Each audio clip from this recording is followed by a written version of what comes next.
March ఏప్రిల్‌లో inter college అయిపోయింది. Inter college అయిపోయినాక ఏప్రిల్‌లో ఎంసెట్ ఎగ్జామ్ రాసేసినాం. ఇక నెల రోజులు ఖాళీగా ఉన్నప్పుడు మా ఫ్రెండ్ రాజేందర్ అనేటోడు ఇట్లా కొత్తగూడెంలో Abdul Kalam institution of technology college ఉంది, బాగుంటుంది, ఒకసారి చూసి నచ్చితే జాయిన్ అయిదాం లేకపోతే లేదు అని చెప్పిండు. సర్లే అని నేను కార్తికేయ ఇద్దరం కలిసి మే 2కి అట్లా వెళ్ళి చూసాను. అక్కడ పోయి చూస్తే దారుణంగా ఉంది అసలు. రిటర్న్ వచ్చేసినాం ఇక హైదరాబాద్కి, బస్సులో వచ్చేసినాం. పోయేటప్పుడు ట్రైన్లో వెళ్ళి తర్వాత బస్సులో వచ్చినాం.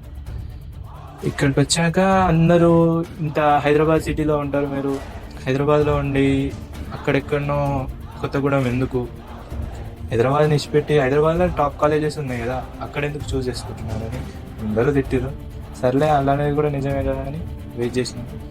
ఇక మే 25కా ఏమో ఎంసెట్ రిజల్ట్ వచ్చేసినాయి. కట్ ఆఫ్ మార్క్స్ కాదు, రిజల్ట్ వచ్చింది. అందులో క్వాలిఫై కాలేదు. సరే ఏం చేద్దాం, క్వాలిఫై కాలే కదా ఇట్లా అని ఇక ఆలోచిస్తాం. బడ్జెట్ పెడదామంటే అన్నిట్లలో డొనేషన్ ఎక్కువ ఉన్నాయి చాలా కాలేజీలో. వితౌట్ డొనేషన్ సెర్చ్ చేస్తామంటే కార్తికేయ అని కూడా కాల్ వచ్చింది.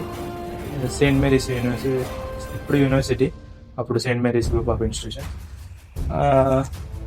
చూద్దామని ఒకసారి కన్సల్టెన్సీ నాకు కూడా కాల్ చేశారు. సరే అని ఒకసారి చూద్దామని పోతే కాలేజ్ లోపట ఉంది, కాకపోతే అట్మాస్ఫియర్ కాలేజ్ బాగుంది. అదేమో ఇప్పుడు అలాగే వెళ్ళిపోయి జాయిన్ అయినా. ఫీజు కూడా ఎక్కువ లేదు, 60 అని చెప్పారు. సరే ఉన్న కాలేజీలో అన్నిటి కంపేర్ చేస్తుంటే 60 తక్కువ అమౌంట్.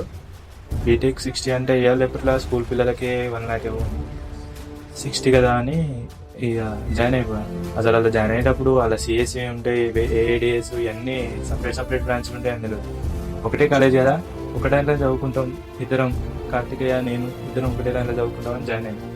అలా పోయినాక తెలిసింది వాళ్ళ బ్రాంచ్లు కూడా ఉంటాయి.